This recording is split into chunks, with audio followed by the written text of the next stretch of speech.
WrestleBeards, we got all your wrestling gear. WrestleBeards, woo! Hairy man with dirty beards. WrestleBeards, worldwide.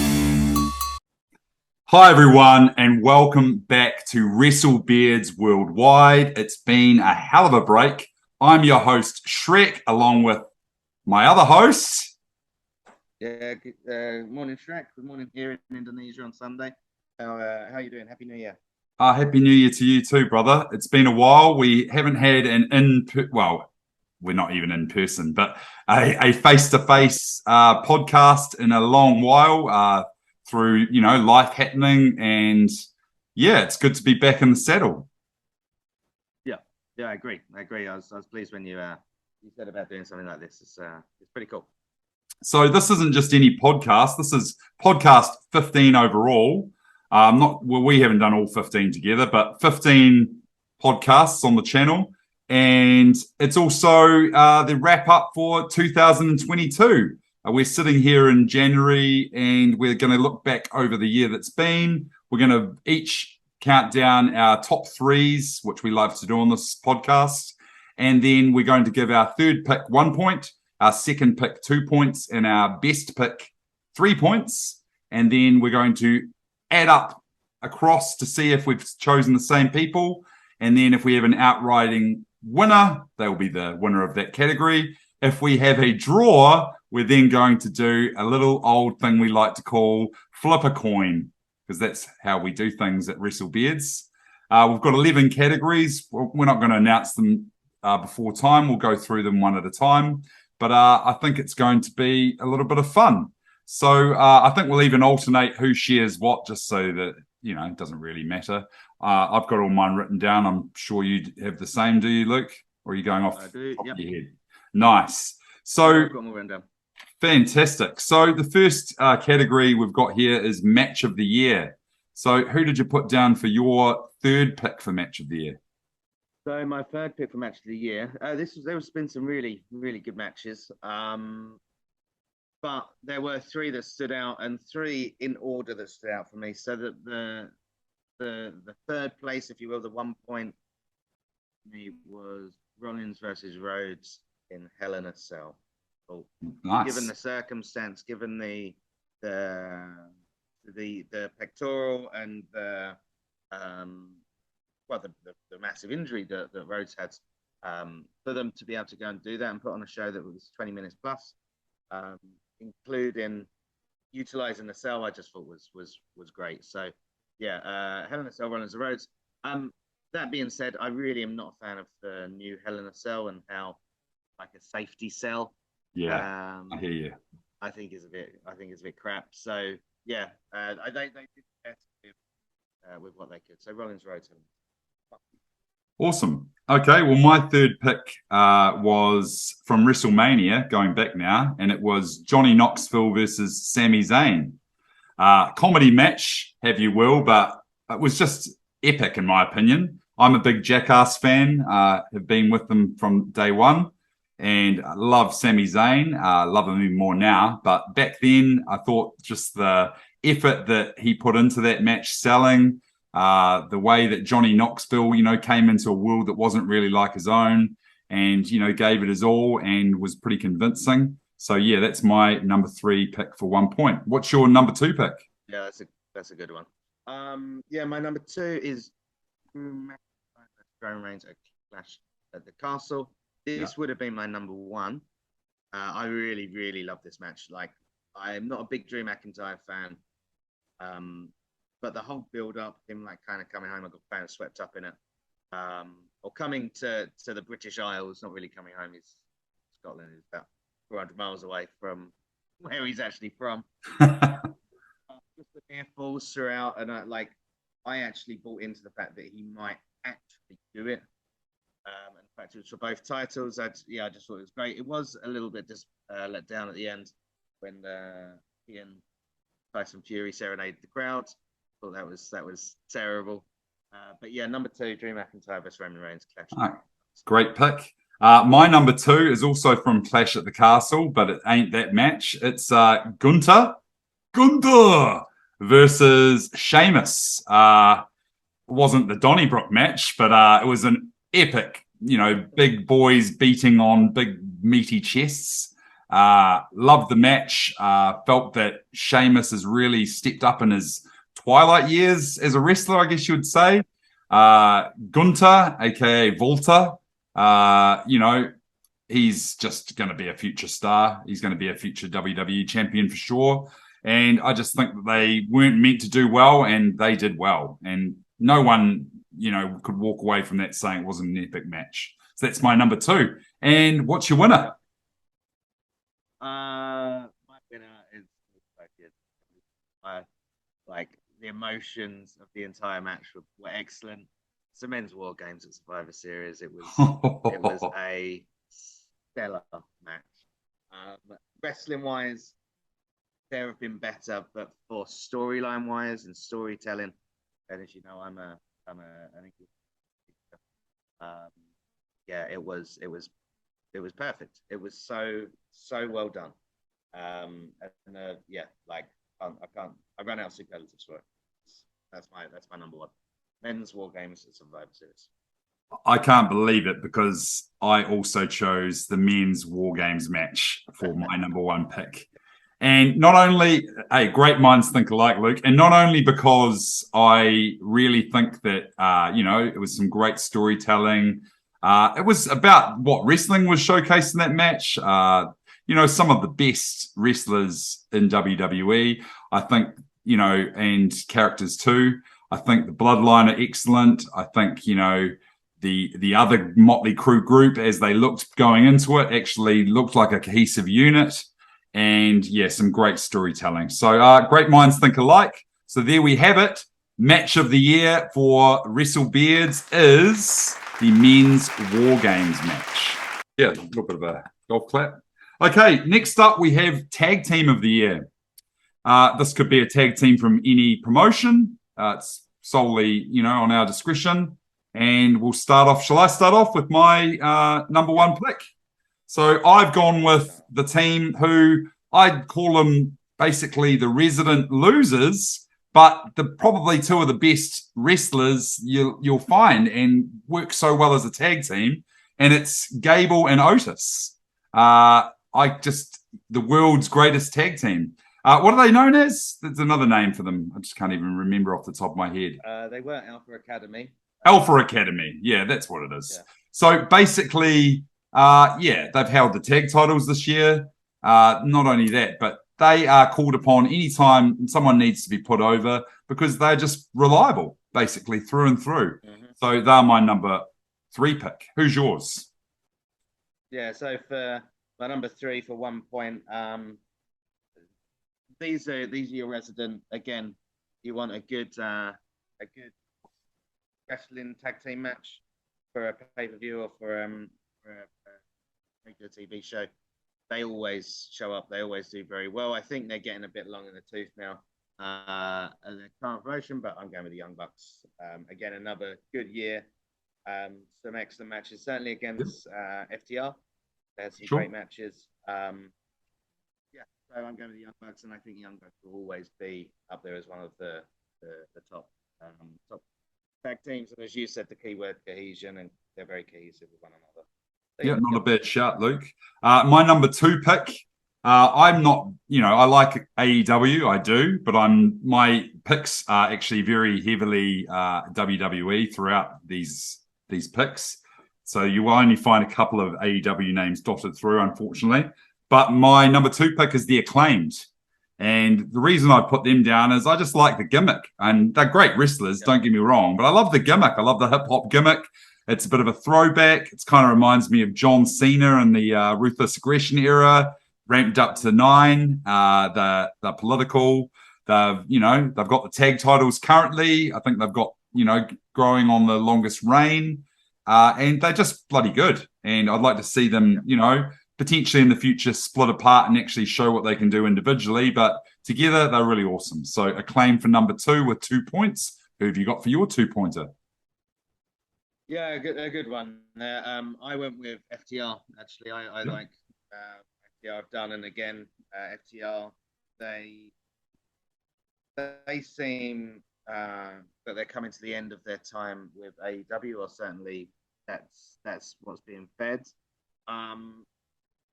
They're obviously disruptive.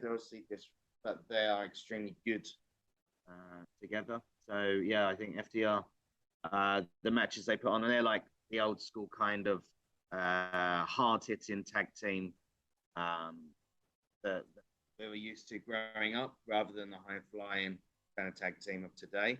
So yeah, FTR, get it for me for number 2. Great shout. Okay, and my number 1 pick is, I don't think that I can. Well, yeah, I don't think you can explain otherwise. It's the Usos. They are the best tag team in the world. They definitely represent. They put their titles on the line quite regularly. They've had some bangers against the New Day, against the Brawling Brutes, and they're just awesome as part of the bloodline. The story with Sami Zayn and how he's becoming at odds ends with Jey Uso is just something else. I think it's the best storyline in wrestling this year. And yeah, I just can't get over. I was never an Usos fan until this year. I never thought they were anything. And this is after several title reigns. But now I love the Usos. I'm an honorary Us, basically. Yeah. Yeah. Of course, we agree. It would have been more shocking if we hadn't, because you're right. You gave it all. Like they are the best, and recognized as the best tag team in the world. As you said, they defend, and they don't just defend against the same people. I think their first title defense that I remember WrestleMania was against Nakamura and Luke's. That's right. It goes to show how good they are, because Luke blew his knee out about 5 minutes into the match, and they carried the entire thing. They kept it going for another 10, 12 minutes. But yeah, like the storyline stuff as well with the bloodline is excellent. I've been endeared to them. I watch the stuff on YouTube of them breaking kayfabe all the time. Just they can't hold it together when Sami Zayn just goes off on one, and I think that showed him to be a little bit human this year. And I copy you in saying I was never a big fan of them. I always liked the New Day, always liked other tag teams other than them. But no, they are my favorites this year. So the Usos. Oh, well, there we go. We're off to a hot start. Both of us picked the winners, and the WrestleBeards Beardie for 2022 Tag Team of the Year, the Usos. Well done, Usos. Very good. Very good. Okay, next up. Well, you probably don't want to win this award. It's the Worst Wrestler of the Year. And when we say wrestler, I think we're meaning whether it's wrestling, their character, or otherwise, just all-encompassing. Who is the worst? Who do we not like for whatever reason? Is that kind of how you've chosen yours? That is, yeah. Okay, so who did you put for your number 3 pick for 1 point? My number 3 pick for 1 point is Nikki Cross, and this is more so the experiment of I can't remember what they called her now. Nikki ASH. Superhero. ASH. Almost superhero. They gave her the belt, and she just couldn't do it. And I think in previous years she's been good, and I think with Triple H she might get a little better. There's talk of that stable from NXT coming back. I can't remember what they Sanity now. Sanity coming back, and so nice. She's part of that. That was where she was at her best, really, just running havoc. So yeah, Nikki Cross, she's had a bad year.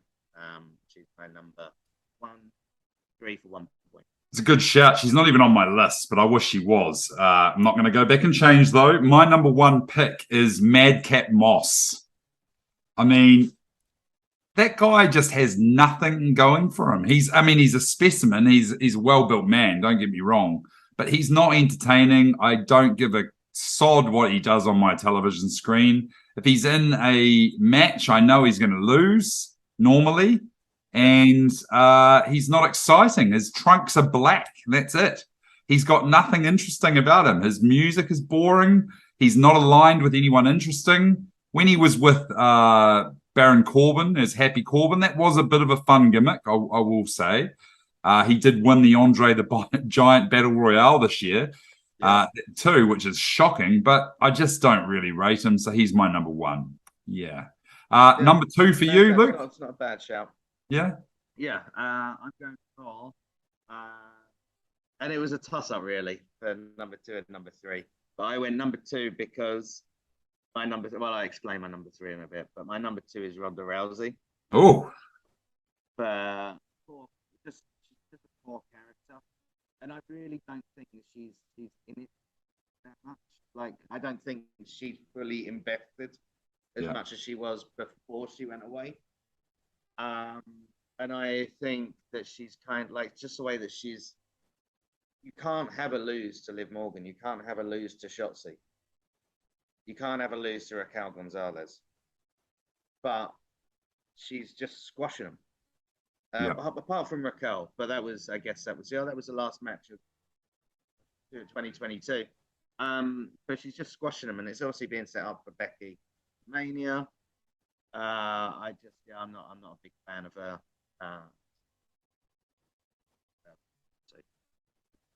I couldn't agree more. Okay, well, we'll get to that one soon. But my number 2 pick is Dominic Mysterio. And I get the experiment. I get putting dad and son together as a bit of a combo to have it in the history books. But Dominic is so flat and boring. He's not exciting at all. He's been in the Judgment Day, and I do kind of have a bit of a laugh at the fact that he's been paired up with Rhea Ripley, but honestly, he's awful. You could probably put Madcap Moss into that position and it will be more interesting. Dominic Mysterio, not a great pick. Worst wrestler in my books for the men. But that's where I'm at with that. And who's your top pick for worst wrestler of the year? Well, my top pick, and I do quite like him. I like the way that he's being booked, and I like how he's bringing it on himself. He is playing a bad wrestler, and he's Dominic Mysterio. And that's why I chose Dominic Mysterio over Ronda Rousey, because Ronda Rousey isn't playing a bad wrestler. He is playing a bad wrestler. I think he's playing it very, very well. And he's playing it. He's like the most detestable man. Like this whole thing that he did, I know it's now 2023, but this whole thing he did on SmackDown or Raw, where he was talking about how he had done time and he'd been in a jail cell for 2 hours. Like it's comically bad. It's so it just makes you cringe. But that's a sign of somebody who's doing his work very, very well. I'm going for Dominic Mysterio, tongue in cheek. I think he's extremely good at what he's doing. But he's very good at being rubbish. Well, this is going to be interesting because my number 1 pick for worst wrestler is Ronda Rousey. And just for the mere fact that she should be, the best wrestler around because of her UFC background. And she is a natural, true badass. However, she has become so predictable. Her wrestling is so bread and butter. Her dialogue and mic work is some of the worst you could ever hear in wrestling. It's just really, really bad. And I just can't wait to see the back of her. It's like, I couldn't believe it. This is saying something. When Charlotte Flair returned and took the belt, I was excited. I was excited to see Charlotte take the belt off of Ronda. And that's saying something because I hate Charlotte Flair. But wow, like it was a shocking run. It's becoming predictable with her when her yearly whatever expires that she's going to, bow out. And if she's got a belt, she's probably just going to drop it like that. There isn't a storyline taking place. I think she really poo-pooed on Liv Morgan's rise to, to some kind of respectful fame. I'm not impressed at all. And I think, like you say, you can't make her lose, which makes like WWE have backed themselves into a corner with this character almost. You either make her like a Hulk Hogan-esque, unbeatable, good guy, or you make her into a detestable Triple H unbeatable heel. But you don't make her have this humanized emotion. And to boot, like she probably needed a Paul Heyman or the like on the mic because she's terrible. Shayna Baszler. Yeah, Shane anyone but. So I'm just shocked that we've gone pretty much even bookings again. However, this is our first tie. We've got Dominic from you and Rhonda from me, both earning 5 points. So we're going to have to do the flip of the Indonesian coin. So Luke's going to do the honors. With the coin, you'll see on the one side there's a face. That's going to be Luke. And on the other side, there is a 500. That's going to be me. And that's also going to be Ronda Rousey. So if you could do the honors, flip it up. Oh. Who we got there? Dominic Mysterio. Okay, well, next up, we have the non-wrestler of the year. Now, that might sound a bit weird, but this is for people who basically are commentators, managers, general managers, or the like. Just someone who isn't a wrestler in their day-to-day operations. They might have had the odd match. They might be a former wrestler. We're saying predominantly they are a non-wrestler. So I'll lead the billings off for this one, if you wouldn't mind, Luke. My number one pick is AEW commentator Excalibur. Now, this guy's really grown on me. I wasn't a big fan at first. I just thought it was a bit weird. He had the mask on, some white dude with a mask on. But as the years have gone by, he's really, grown on me. He's a awesome commentator, but the raw emotion he puts into his commentary is next level. The way he, builds up and sells things. He's very, I find him to be quite impartial. He's not really, taking sides too often. I mean, he should be taking the good guys' sides, and he does, but he's pretty good. And he's my number one pick. Who's yours? Number three. That's an interesting one. My number three for 1 point. I like your Excalibur. I think I agree with you. He's great, and the way that he and Taz work together, I think is really cool. But I'm going for another AEW. I say previously AEW person. I'm going for William Regal. Oh. And his stuff bringing together Moxley, I thought was really good. His mic work is excellent, and the build up of the Blackpool Combat Club. I just thought it was really nice, and even the way that he went out and the stuff at the end with MJF, I thought was really cool. So I'm a big William Regal fan. I'd like to see him back at some point. I really enjoy what he does. William Regal, my third place for one. Nice work. My number two pick is a fellow Englishman. It's Wade Barrett, also known sometimes as Stu Bennett. Obviously, a former wrestler in his own right, but he's become a SmackDown commentator in lieu of what's his name? Matt McAfee, in lieu of Pat McAfee's absence while he's been doing college football. But I think Wade Barrett is a gem on the mic. I don't know. Maybe it's just I'm a sucker for the old British commentator, but I think he's just fantastic. He brings something raw and something new to the team. I think, he's exciting to listen to. So he's my number two pick for 2 points. And who's your number two pick? My number two, I've gone a bit niche, actually. Well, not niche, but it wasn't. When you first think of non-wrestler, you think of commentators, managers. I've gone for Triple H as my number two pick. Yeah. Because I don't know, was it the start of this year, the back end of last year, he had the heart problem. And then to go cardiac on event. Become cardiac event, yeah. Then to go on to become the chief booker and head of talent relations at WWE, and still to maintain that apparently. I just think he's done so well. I think he picked it up at Money in the Bank. Money in the Bank was the last one that Vince McMahon booked, and he just his events have got better and better. His Monday Night Raw and SmackDown. Okay, I still think Monday Night Raw is an hour too long, and SmackDown is a little bit samey. But yeah, his premium live events, as they're now called, have been second to none, as you'll see in my events of the year. Yeah, so Triple H gets mine as my number 2.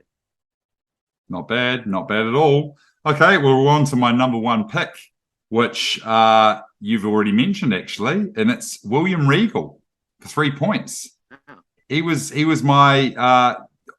in fact, I struggled with the other 2. I had to really dive deep. But William Regal, for me, brought back what I believe managers should be like. And even Paul Heyman's lost this a little bit with the Bloodline. He was integral to the storyline. He's not just a side piece. He was actually part of the crew, which I thought was really cool. I mean, what a team or stable the Blackpool Combat Club were. I wouldn't say they're that way anymore. Yeah. But I think he was a big part of that. And if you can say that the manager, the non-wrestling component, is a big part of a stable, then you know that they are something worth talking about. He's got a pedigree behind him. He was a fantastic wrestler himself, but the knowledge he brings is bar none. And the impact he's had on those wrestlers themselves in the BCC, I think just played a massive role in why they were so popular at that time. So he's my number 1 pick for 3 points. And who have you got? Well, my number 1, this is the one I checked with you, and I have this one. So it can't be much of a surprise, but it's Pat McAfee. This one, big American sports fan, shall we say, including college football, including NFL, and I've been aware of Pat McAfee for some time. The way that the guy just made the commentary his own, but then to step in the ring against Baron Corbin, who is known to be a fantastic worker and very safe worker, probably one of the safest in the business. Just some of the stuff that he pulled off, the sort of standing jump onto the top rope, I can't remember the other stuff that he did, but it was just shockingly good. And I miss his presence in WWE. So college he'll be coming back, and yeah, he gets my top pick. It's a solid pick, but unfortunately, you're not the winner of this round because with 4 points, my first and your third, the winner of non-wrestler of the year for the Beardies is William Regal. Well done, William Regal. Not a bad one there, though. It's nice to see that even when we have a winner, they are still picked by the other person. So that's pretty good. Yeah. Okay, on to the next award, the next Beardie of the year. It's Event of the Year, which basically means pay-per-view / premium live event. We couldn't really say pay-per-view of the year because they're not all called pay-per-views. Some of them are on the network and otherwise. Do you want to kick us off with your number 1 pick for a event of the year? Yeah, so my number 1 pick, and I think it was a forgotten one because there have been so many good ones. WrestleMania, and in particular, WrestleMania Night 1, which ended with the Stone Cold Kevin Owens match. I remember watching that on the Sunday morning here at Saturday evening. Just being blown away at how good it was. 4 hours of non-stop action. And after the last couple of WrestleManias, which have been very, I thought this was really, really, really top stuff. It also had honorable mention Cody Rhodes' return that evening, which made me lose my mind a little bit. Yeah, it was a great event. It was slightly let down, I think, by night 2. I think night 2 was a little poorer on the balance, so it pulled the overall event down. But night 1 WrestleMania was really good. So that gets my number 3 and 1. Great shout. Well, great minds think alike. That's my number 2 pick. I've bulked WrestleMania together, to be fair, but I really think that this year's WrestleMania was excellent. Yeah, you're right. Night 2 wasn't as great as night 1. We did see Pat McAfee fight on night 2, though. And also, and Sami Zayn, I believe, was night 2 as well. Yep. And Mick McMahon, But yeah, I felt like it was just a return to a strong, card. I think that, top to bottom, night one was excellent. And it was definitely amazing to see the return of Austin and fighting KO. And yeah, I couldn't ask for probably a better main event. I think it was just epic. And it wasn't even meant to be a fight. It was scheduled to be an interview session. So there you go. Okay, that's my number two. Who have you got for your number 2 and 2 points? Well, who's your number 1? Oh, I've screwed up, haven't I? Good point. Well, rewind. The number 1 point for me was AEW and New Japan's Forbidden Door. Primarily because I'm not even a big Japanese promotion fan. I have seen them live, and that'll be a future video. But for me, it was just nice to see that companies who are essentially rivals can come together to do something awesome and to show dream matches that you wouldn't traditionally see. I thought it was fantastic. It was obviously the debut of Claudio in AEW, where he was a special entrant, and I just felt that it was a pretty good card. So there you have it. There's my 1 and 2. Who's your 2? Yeah, just going back to your 1, I did actually, I considered this one. Yeah. But this was sort of time when the backstage stuff happened. I don't know if it was the backstage stuff or there was injuries, because there were a couple of matches that were not on it in the end, which I then decided, was off it. But that was going to get an honourable mention from me, because I agree with you. 2 companies coming together, it's not been done before on that bigger stage. I thought it was really good. But my number 2 is Clash at the Castle. Clash at the Castle in my home country of the United Kingdom, out of Cardiff, Wales. When I first saw it being booked, I was kind of like I was expecting it to be SummerSlam, and then seeing it was in Cardiff, it's ridiculous. And Clash at the Castle, they made a new name for it, and it was anything but bad. It was such a good event. 80,000 people in the stadium, and they kind of, I think, have set it up. That was kind of the litmus test to see how it would go down a big pay-per-view, because as we've seen now, you and I have discussed, I'll be going to Money in the Bank in London in July.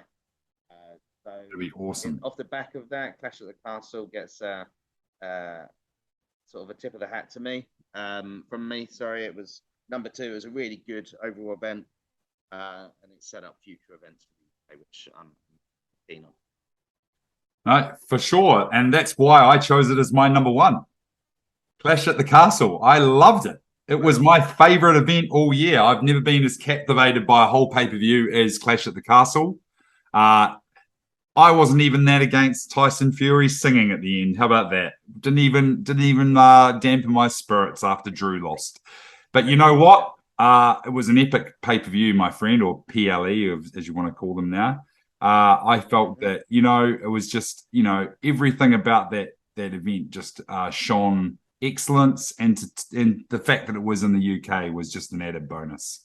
So that's my number 1. What's your number 1? Well, it matches my match of the year. It's Survivor Series. I thought top to bottom, other than the Ronda Shotzi match, which was you knew the result before it had even started. Yeah. Every other match on that card I thought was really, really good. I thought the 2 War Games matches, the men's and the women's, were done brilliantly and done in the right places as well. Yep. The card opened with the women's War Games. It ended with the men's War Games. I'm not saying it should be the men at the end and the women first, but a War Games match at the start, a War Games match at the end. Yep. You just had some brilliant matches in the middle. And just overall, and it's always an event out of the top 4. They say the WrestleMania, Rumble, SummerSlam, Survivor Series. Survivor Series is always it's the forgotten one. It's the one that everyone kind of goes, oh, But this one was done well, done like a proper Survivor Series from back in the day. So yeah, Survivor Series gets my number one. I agree, and it was my honourable mention as well. So we are likewise thinking alike. But just like you knew the outcome before it happened, I already knew the outcome of this round before you even spoke, because Clash at the Castle is the Beardie of the Year for Event of the Year. So well done, WWE, for Clash at the Castle. No bias there being British, I hope, Luke, but it was my pick anyway. So your number two, my number one. I'm very pleased with it. I'm very pleased. I imagine so. Okay, moving on, we've got Stable of the Year. And there's been a massive resurgence in stables, particularly in AEW, where everyone is basically a part of a stable, some of them involved in more than one stable over the last year, which is getting a bit ridiculous. But we're here to talk about it. And how about I kickstart us off with the number 3 pick? And we've mentioned them earlier. It's the Blackpool Combat Club. Now, not its current incarnation. I think it's a bit dead off the ground at the moment. But I think when they had William Regal leading the charge with Brian Danielson, and Moxley and Wheeler Yuta, and then Claudio coming in later on, I think it was just an unstoppable faction. So I think, as far as faction goes in AEW, that's one of the best. What do you think for your number 3 pick? Well, I completely agree with you. Blackpool Combat Club. Yep.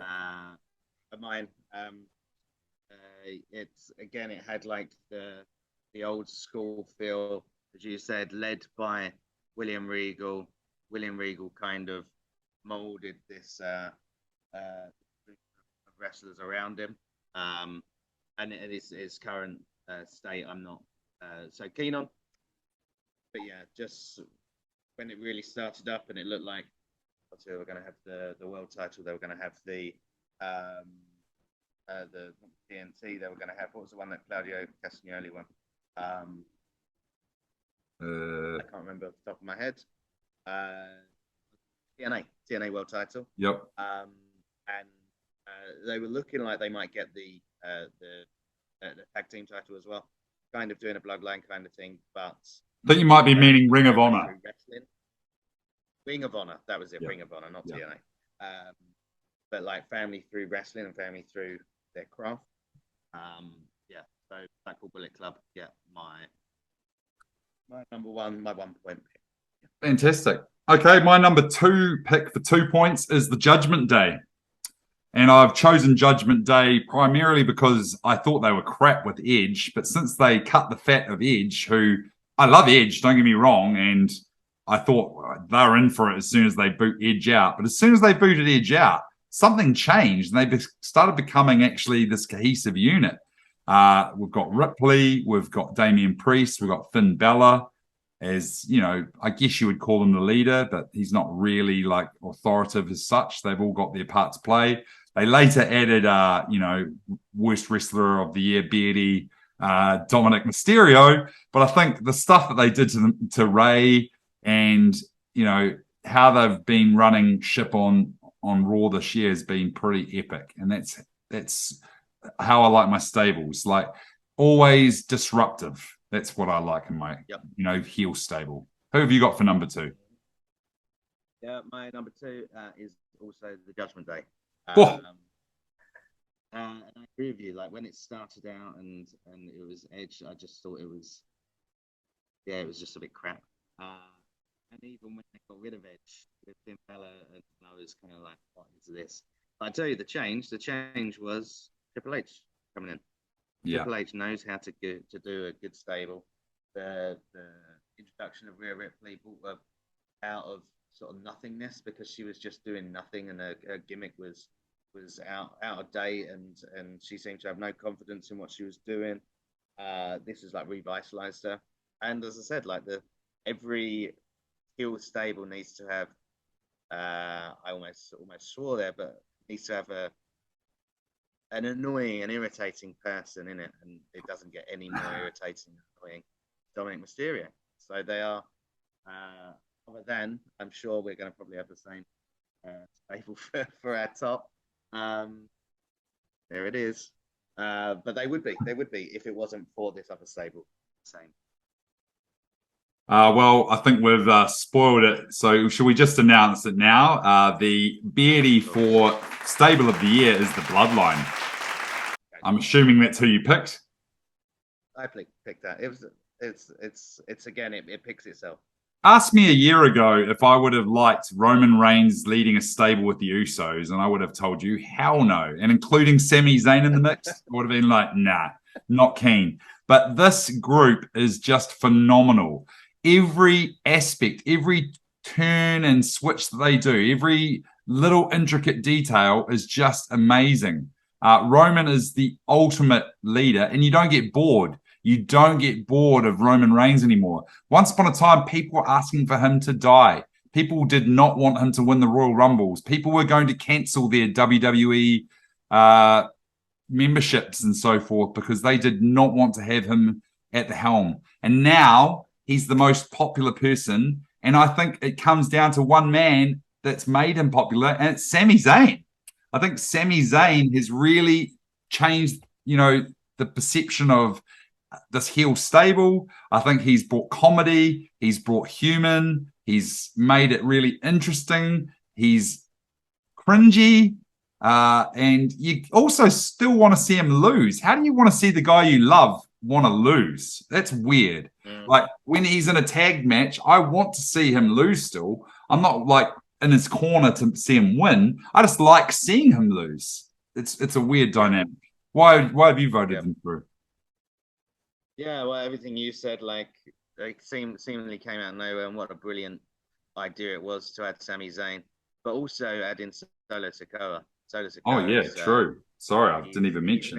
He's like the Rhea Ripley. He's the enforcer now. Yeah, the China. And yeah, and he's excellent.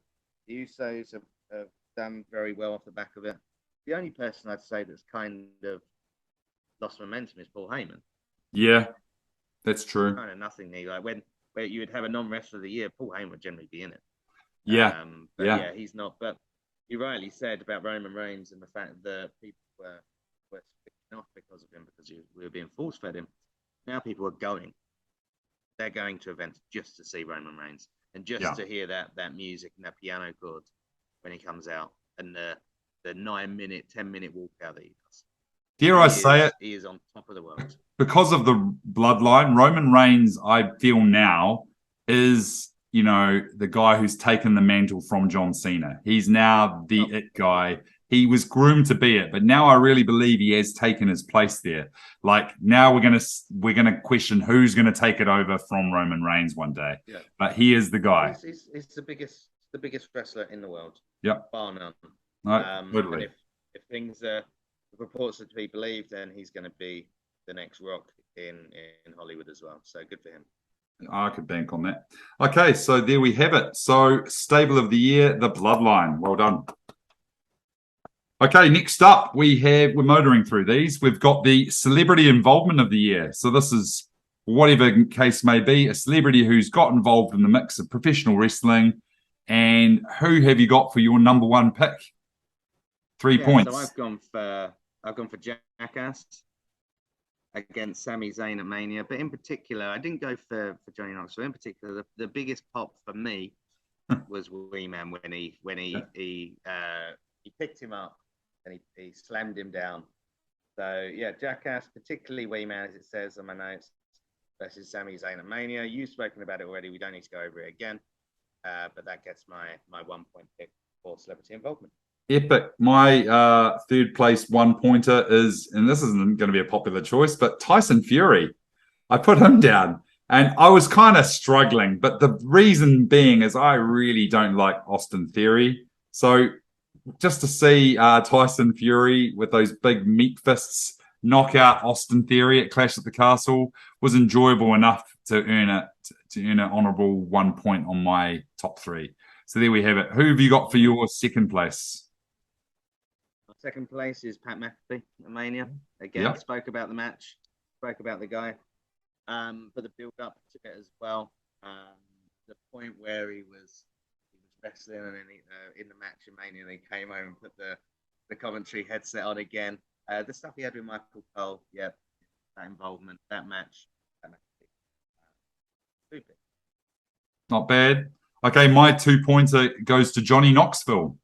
I too, I love the match at Mania.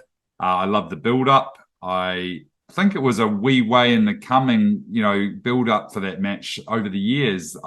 Jackass had been Raw general managers at some point, and there was always a potential match that they were going to have, but it never came to be. And then just years later, when Jackass resurrected, they decided, hey, let's use this as a publicity vehicle. But after the movie was done and dusted, for some reason, Johnny was still keen to stick around, and he understood what the assignment was. Like he did a good job. So it had throwbacks to all of the Jackass things we love in the match. But I think number one for me was that he was just humble to the wrestling industry. He didn't try and make it his own, and it almost had throwbacks for me to Andy Kaufman. I don't know why.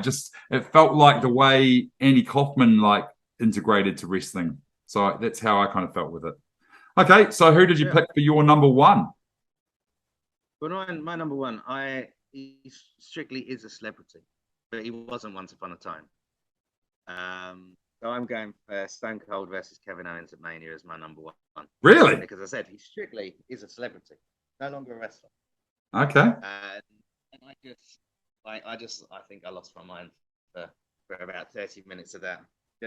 I remember the first point because there was a Willie, won't he, up until he came out, and he came out with the knee braces on, and I was like, he's going, he's wrestling, and I again for wrestling standards, it was pretty poor.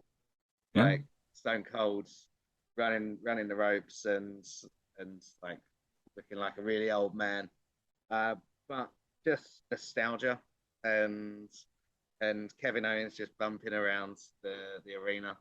I love it. So, Stone Cold Steve Austin versus Kevin Owens at WrestleMania. I'm shocked. You know who I've got? I'm shocked you don't have him on your list. Logan Paul is my number one. 3 points. So I didn't choose Logan Paul because strictly he's a wrestler now. Well, is he? I don't know. I just signed a contract. He's on a contract. Yeah, well, Austin's probably got a contract too, let's be real. But I just think he's integrated so well. I think yes, yeah. I think Logan Paul for me has probably had the quickest climb to the greatest height. I think his little program with Miz was epic. I mean, it did start at last year's WrestleMania when he tagged with Miz. This year he fought him. But I think when it was named that he was fighting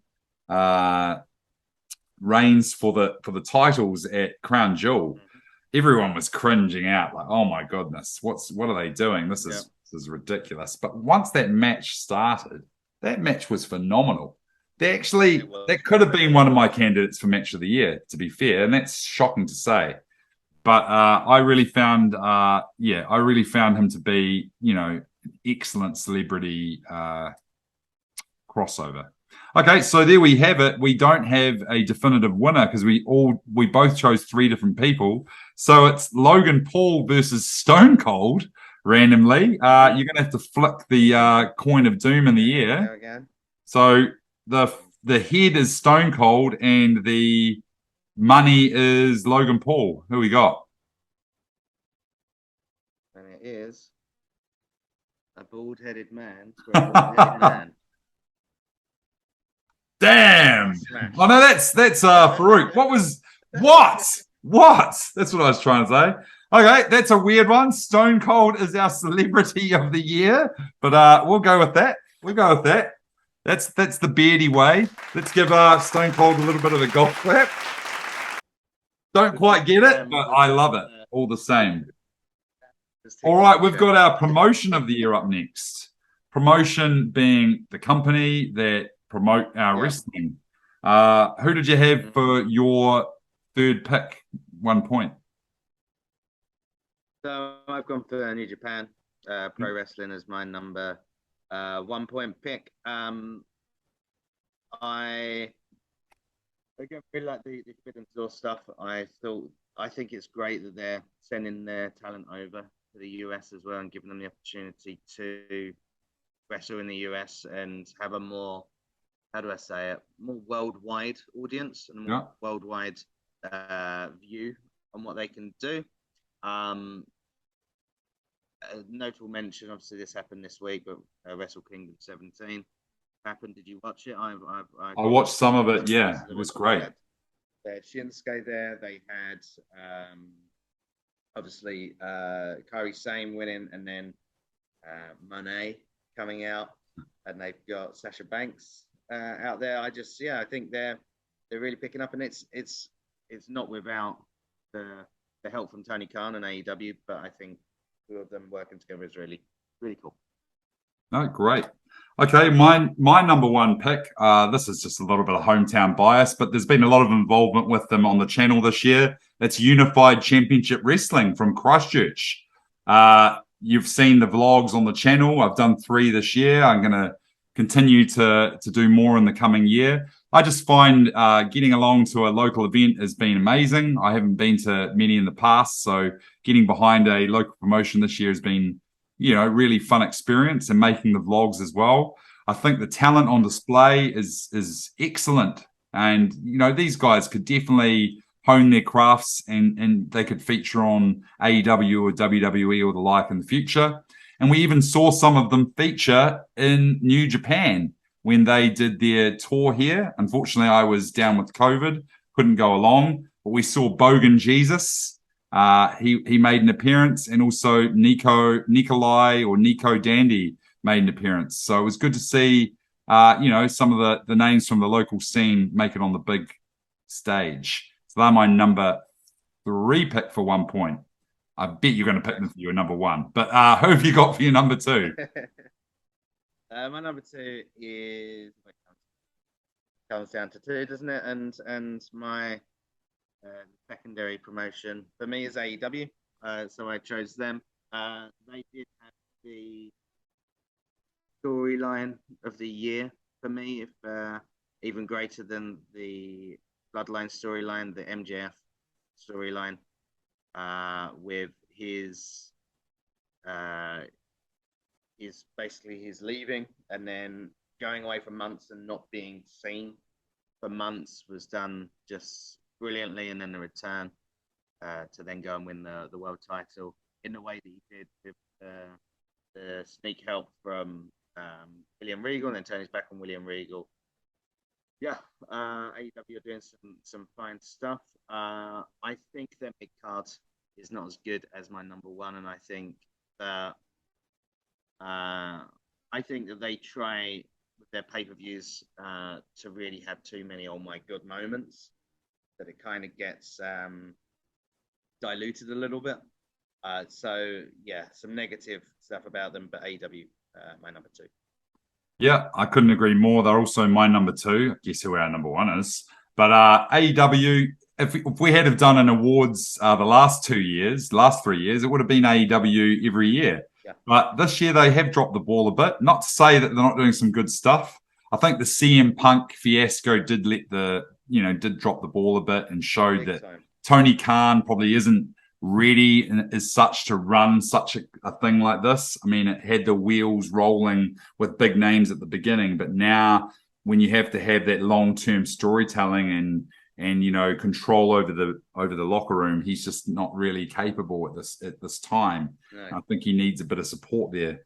That said, I think it's been a pretty good year overall. I did love the MJF stuff. I also loved, some. You did say the mid card isn't strong, and it's not too strong, but there was some glimmers. I did love the stuff with Jungle Boy when he was ditched by Christian Cage and Luchasaurus. I do like Jade Cargill. I think she's a pretty promising, up and coming star. And I do rate a lot of, like the Acclaimed, FTR and such. I think there's some big names there doing some awesome stuff. So yeah, they're my number 2. But shall we say on the count of 3 for promotion of the year, Beardy promotion of the year? 1, 2, 3, WWE. There we go. Well done. Tell us why you voted, Luke, for them. They've just drawn me back in, like you said. If it was a couple of years ago, or even last year, this time last year, I was watching a lot more AEW. I was reading a lot more about AEW. I was getting more excited by AEW. Now that's different with WWE. I'm getting far more excited with product. Recent news, great, as we've already discussed. But hopefully, that nothing comes to fruition. He's just there as a body. Yeah, I tune in more to the product now, and it's the product that I've been a fan of, and so. Yep, I hear you. That's why I voted. WWE, you know, they were always going to be my favorite, to be fair, because I've historically always watched them. But I think since Triple H has come into play as the head booker and the head writer, I think things are just turned right around, and we're seeing better storytelling. We're not forgetting what happened the previous week now. You know, things actually are meaningful. People who weren't getting a chance are now getting a chance. I think, he brought back a lot of names who were let go whimsically, and now some of those people are showing their worth, some of them not. Karrion Kross.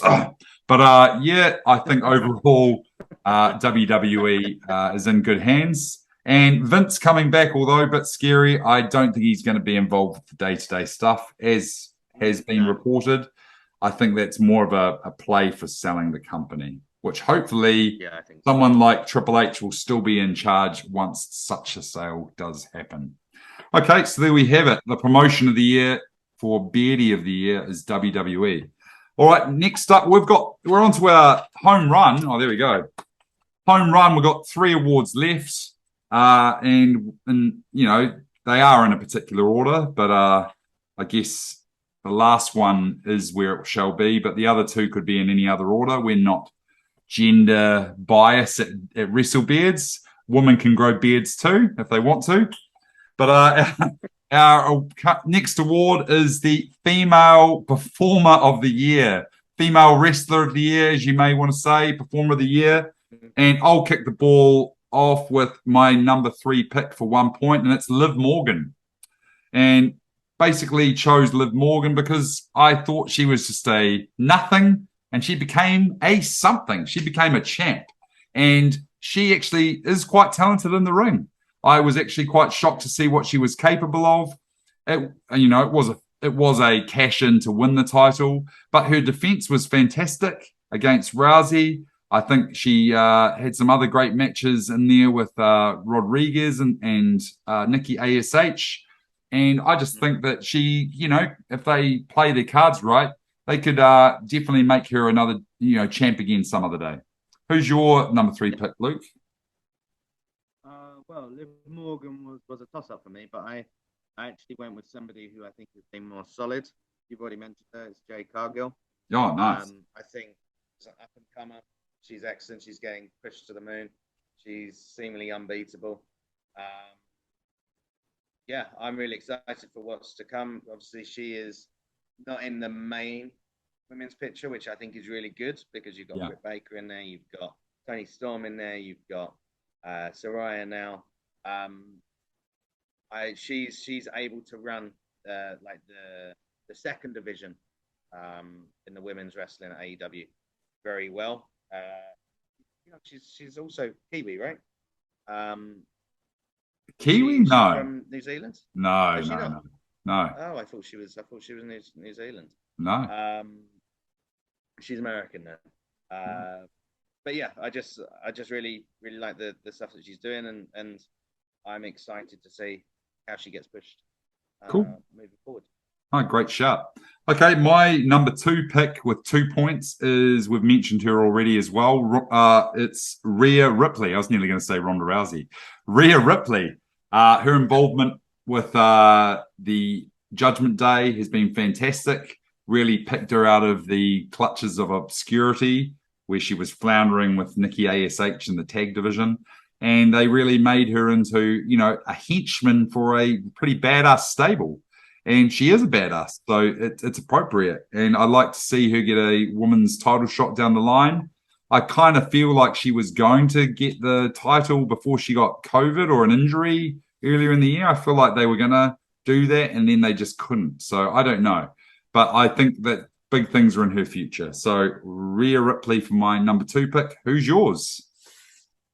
Yeah, I agree with you. I think she's champion in waiting. Rhea Ripley too. I've gone for. Like you said, she's kind of been revitalized. She's the Rhea Ripley of NXT now. Absolute killer, someone with loads of confidence. And yeah, I think we're gonna see big things from her at the end of this month, should we say. Nice. Okay, well, my top female of the year is going to be Bianca Belair, the EST of WWE. I think she's just a really, good person to get behind. I think she's a good person, first and foremost. And I think people believe and want to support someone like that. And then she's a phenomenal wrestler. She is the EST. There's no other women's wrestler in WWE, I think, who can match her. And that includes Charlotte Flair, Becky Lynch, Ronda Rousey. I think she really is out on her own. And it's interesting to watch. I'd like to see her have an intergender match with a man. I think she could show her medal with that. So she's my number 1 pick. Who's yours, Luke? Yeah. He goes to Bianca Belair. I also chose Bianca. Yes. And like you say, like she is, I think, out of everyone in WWE, I think she is the best wrestler. She's out there by herself. Everything that she's done the past 2 years, really, not even just this year. The past 2 years has been exceptional. And I think that they're gonna give her a little break coming up soon. But I think that she's got a big future ahead of her. I don't know about intergender matches. I think that's more suited to Rhea Ripley. But I think she's gonna be a big star for a long time. Don't you think it was like such a weird move last year or the year before, 2021, when they had that quick loss to Lynch? I think it was at SummerSlam. I don't see why they did that to break that momentum. She could have held that belt all the way through to now. Sorry? But at the time, I didn't understand it. Now I understand it because that just built her momentum even more. Perhaps. That made her even more likable. Yeah, perhaps. Like you said that people get behind her. She's such a good role model for young people who watch the program. I wouldn't mind seeing a heel turn from her. Actually, I think that would be something where she cuts off the ponytail or something. Oh, maybe she'd have to align herself with the Street Profits and have some kind of heel faction with them or something like that. Yeah, I think she could do very well at that as well. So we'll see. But yeah, Bianca Belair, yes. Okay, and there we have it. The Beardie for Female of the Year, Bianca Belair. Well done, Bianca. All right, so we're on to their male counterpart now, the male performer / wrestler of the year. Would you like to kick us off with your 3rd place 1-pointer? Yeah, so my male wrestler of the year for 1 point is Sheamus. Okay. And I agree with you. I copy what you say. He's in his twilight years. He just seems to be doing some of the best work of his career. Whether it's with the Brawling Brutes, whether it's with Drew McIntyre, whether it's by himself, and whoever it's against, he has a very watchable and enjoyable match. I'm not going to say it's a banger after banger like he likes to say, but he has a very enjoyable, watchable match. No, great first pick. Well, mine's a bit controversial. My number 3 pick is Akira Tozawa. No, it's not. This is weird. My number 3 pick is Sheamus also. And very similar reasons. He came out of nowhere. He's been a phenomenal wrestler throughout. I thought that the Brawling Brutes were boring as when they first started, but now they're one of my favorite things. And I think it's down to Sheamus. I think he's got the bants. You know, he's your quintessential Irishman. He loves his country, and he wrestles vicariously through that, like that character. I think he's fantastic. Okay, who have you got for your number 2? So my number 2, and even though he spent 4 months away from the public eye, is MJF. Wow. AEW. I think the work he did with CM Punk, the work that he did with then acting like the disgruntled employee for AEW and Tony Khan, then going away, then coming back as the devil, winning the title. And now I think he's going to hold the title until this 2024. Like he says, I think it's just going to be phenomenal this year with MJF. My number 2. Yeah, I tune in to AEW for that guy to watch him. I think. Oh, nice pick. I'm going to have a bit of a shocker here. My number 2 pick is Roman Reigns. Roman Reigns for number 2.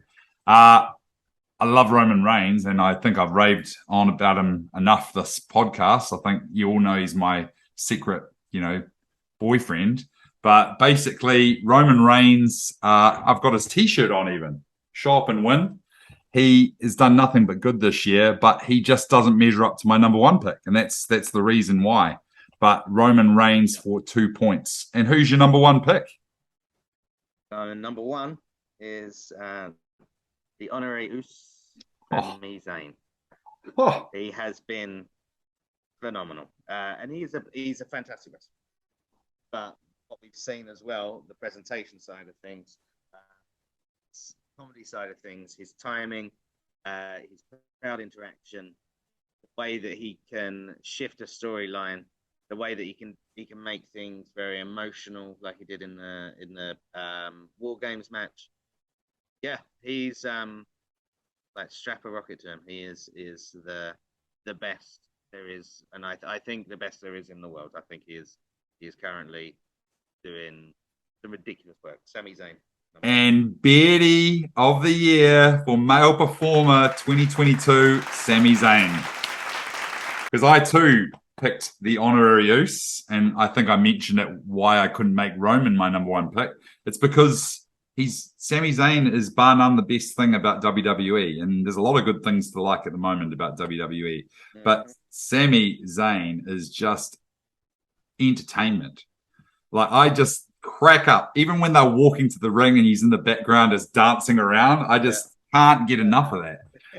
Every time he gets the mic, it's just so funny, man. His wrestling is really, really good. And don't forget, only a year ago, he was like doing that really lame conspiracy theorist kind of thing, which was going nowhere. And then he had the Artist Collective, I think, with Shinsuke and someone else. Was it Cesaro? Yeah. Yeah. And it was a bit I'm not boring. sure if it was Cesaro. It was someone anyway. But I think, like, I still want to think and hope that he's the one to take the title from Roman. Yeah, I would love it. It just feels right. I don't know how they do it. Perhaps it feels like he's being underdone. If the talk is WrestleMania, Owens and Zayn versus the Usos, and they think the Usos.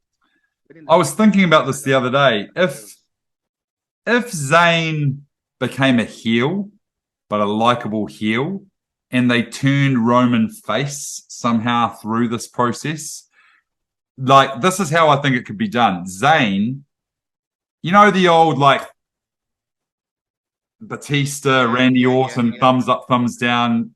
So I think Roman and the Bloodline, there's something where Zayn costs the match or something like that, or costs Roman one of the titles or something like that.